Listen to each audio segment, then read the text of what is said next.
Good evening and welcome back to RT's continuing coverage of the presidential election. I'm Christine Frizzau. And I'm Tom Hartman. It's 8 o'clock on the East Coast as polling stations across the country continue to close, putting us closer and closer to seeing which candidate will lead this nation for the next 4 years. I want to thank our regular viewers for tuning in, as well as those watching from around the globe, as RT America is broadcasting worldwide tonight in more than 100 countries and online at RT.com. Well, this has been a day filled with extremely long lines at polling places, even here in Washington, D.C., where some reported waiting for up to 2 hours to cast their vote. In Virginia, up to 4 hours, and in Florida, up to 6 hours. And it's been a campaign filled with mixed messages, ups and downs, and a whole lot of money. How will all this translate into votes and winners is still to be determined, but we will soon know. And we'll bring it to you live with an in-depth discussion of what it all means for you, the country, and the world. And of course, people are not just voting for president tonight. All 435 seats in the U.S. House of Representatives are up for grabs, as are 33 seats in the Senate. There's a lot at stake in this election. Well, let's go now to our Elections Night analyst, Sam Sachs, to run through what we know so far, which polls have just closed, and what we need to look for the rest of the night. Sam, there's some new information. Thank you, Christine. Thank you, Tom. Just a little bit of new information. So here's what we know.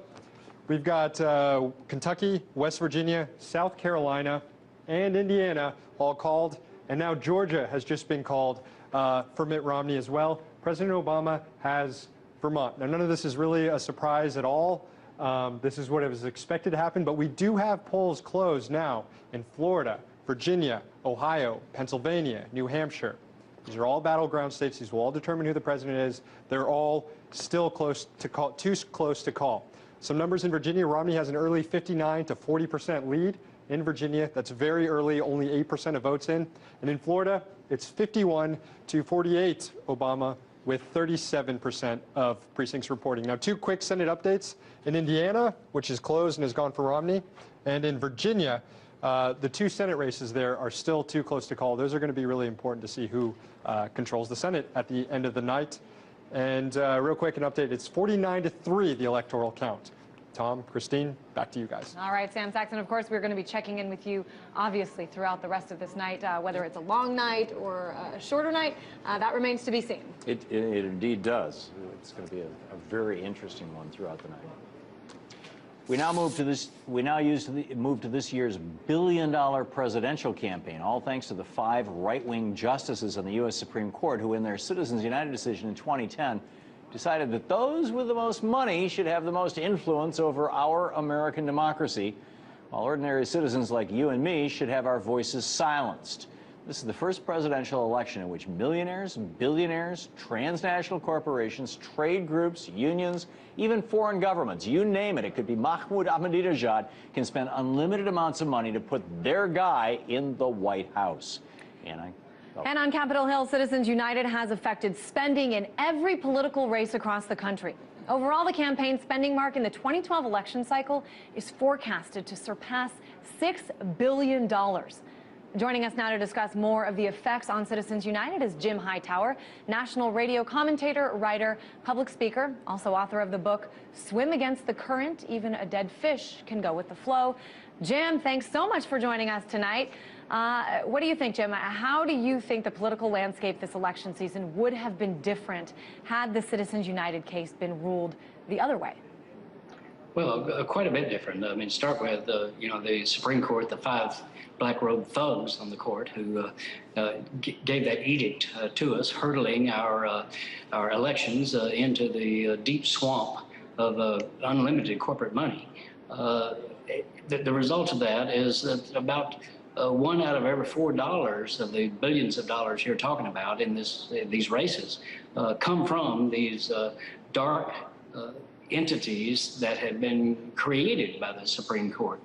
But it's not just the fact that big money is soaking us, but there's another thing got unleashed by this Citizens United decision, and that is it gave corporate executives the permission to instruct their employees how to vote.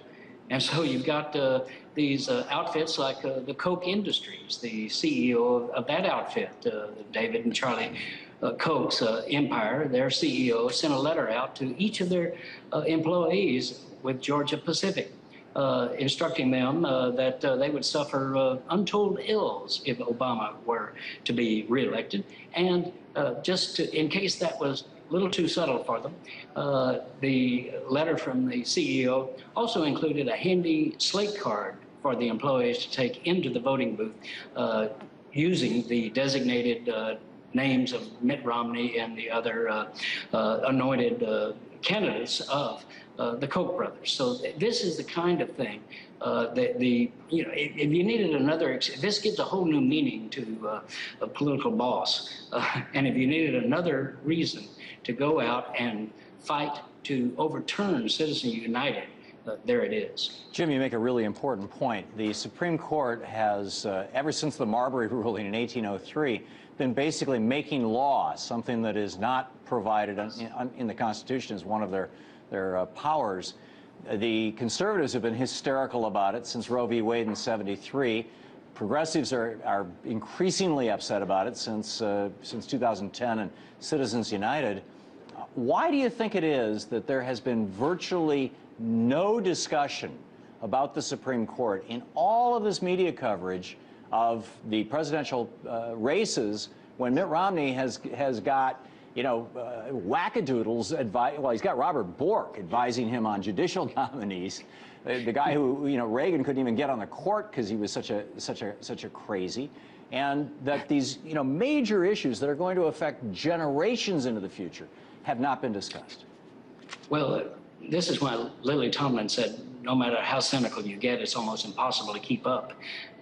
The fact that this direct assault on our people's democratic authority has been overturned by five men on the Supreme Court. The fact that that was not even mentioned in any of the presidential debates is astonishing, particularly that it was not mentioned by Obama. Not only because it would have been the right thing for him to do, but also it would have been politically advantageous because he's going against Mr. Corporations or People, my friend, Romney.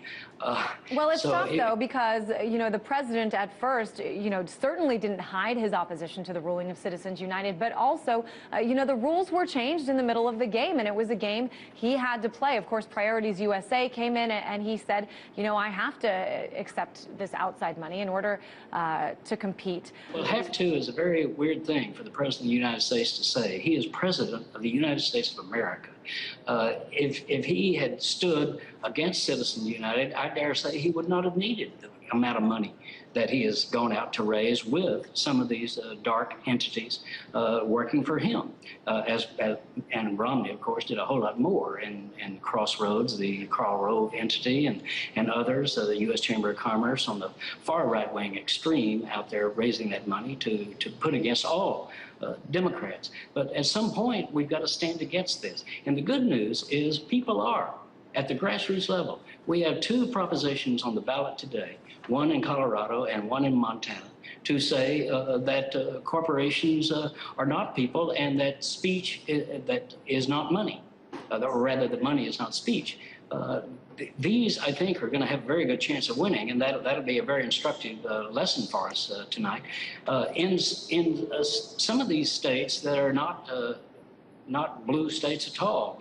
We're not talking about California or New York, but Colorado and Montana, purple states, where ordinary folks are standing up and saying, we've got to do something about this. So it's coming from the grassroots. I think it's like 168 cities and states have already passed resolutions through their city councils or their state legislatures calling on Congress, send us a constitutional amendment that we can put to the people of whether corporate money should be allowed to control our politics. I think it's important, too, to remember Citizens United has not just affected the general election. This role of money in politics has also had a major impact during the primary process. I know it seems like forever ago, but at one time when we were watching the earlier debates, there were 8 Republican candidates standing on the stage, and certainly money played a role in who lasted and who didn't. I want to get your take, Jim, on the process as a whole, sort of leading up to the Republicans having a nominee. Well, it's not just money, but it's money from a handful of super wealthy individuals. Sheldon Adelson, for example, the casino baron out of Las Vegas, who spent, well, we don't know yet because we can't know until after the election how much he put up, but we do know that he put some $35 million into that primary election. And he said he would spend up to $100 million to defeat Barack Obama. This is a guy with a very special interest agenda in Washington, D.C., wanting favors from the next president of the United States. So he's hurling this money in initially to back Newt Gingrich, which gives some clue as to who he is. And Jim, a lot of that money Shelley Adelson made in Macau, offshore, outside the United States. Arguably, the largest contributor, the largest donor to Republican causes in the United States is taking foreign money into the United States to buy an election, at the same time that he's being investigated by this administration's Justice Department for corruption.